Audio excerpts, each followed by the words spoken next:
अध्यात्म विज्ञान कोई धर्म या संप्रदाय नहीं है, ये स्पिरिचुअल साइंस है जो कुदरत के कानून पर आधारित है। ये विज्ञान पूरे ब्रह्मांड के सभी रहस्यों को उजागर करता है और जीवन के सभी पहलुओं को समझने के लिए एक नई दृष्टि देता है। इसी को आर्ट ऑफ विजन कहते हैं, दुनिया को देखने की एक नई दृष्टि, जो अध्यात्म विज्ञानी परम पूज्य स्वामी श्री कमलेशानंद जी के निर्देशन में सनातन सत्य का अनुसंधान कर हमारे जीवन को प्रकाशित करे। जय सच्चिदानंद।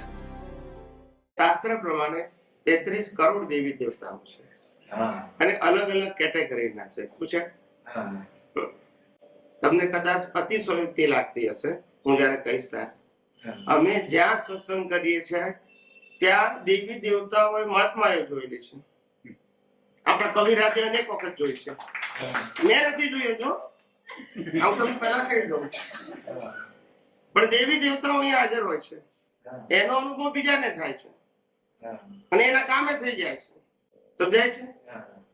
જ્યાં મુક્ત પુરુષની હાજરી હોય, જ્યાં પ્યોર અને સમૃદ્ધ પુરુષની હાજરી હોય, ત્યાં દેવી દેવતાઓએ ડ્યુટી માટે આવવું પડે, રિક્વેસ્ટ ના હોય, એને બોલતા નથી, એની ડ્યુટી પ્રમાણે આવે। સમજાય છે? અને એનો રોલ અદા કરે। એ કે આપણા એસિસ્ટન્ટ નથી, સમજાય છે ને? એનો રોલ અદા કરે છે કે દુનિયામાં પવિત્ર પુરુષ લાવવો ક્યાંથી, અનુભવી પુરુષ લાવવો ક્યાંથી? વિશ્વના તમામ ધર્મોના ધર્મગુરુઓ માત્ર ચોપડીને આધારે બોલે છે, યસ કે નો? સમજાય છે? અનુભવી પુરુષ પુસ્તકના આધારે ના બોલે, પોતાના દર્શનના આધારે બોલે। ગમે તે પૂછો એને માથું ના ખંજવાળવું પડે, બોલતા નથી। એ ક્યારે વિચારીને જવાબ ના આપે, એના દર્શનમાં જે દેખાય એ જવાબ નીકળી જાય, એને ગોખીને વિચારીને સેટ કરીને આપવાનો ના હોય, સ્વયંભૂ નીકળી જાય। કેવું થઈ જાય? એટલે લોકોને થાય અનુભવ, પણ હું એને મહત્વ નથી આપતો, એ અમારો વિષય નથી।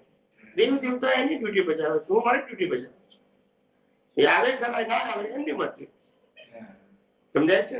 એને હું ઇમ્પોર્ટન્સ આપતો નથી, એ એમની જગ્યાએ બરાબર છે, એમને આપણે ડિવેલ્યુ કરતા નથી। ચાલો, એ એમનો રોલ બજાવે છે, આપણે આપણો રોલ બજાવીએ છીએ। સમજાય છે ને? એમનામાં જેવો શુદ્ધાત્મા છે એવું શુદ્ધાત્મા આપણામાં છે, અને શરીર તો આપણું કે હું બે કુદરતનું જ છે, બોલતા નથી। પછી વાતો શું છે? એટલે મુક્ત રહેવાનું। કેવા રહેવાનું?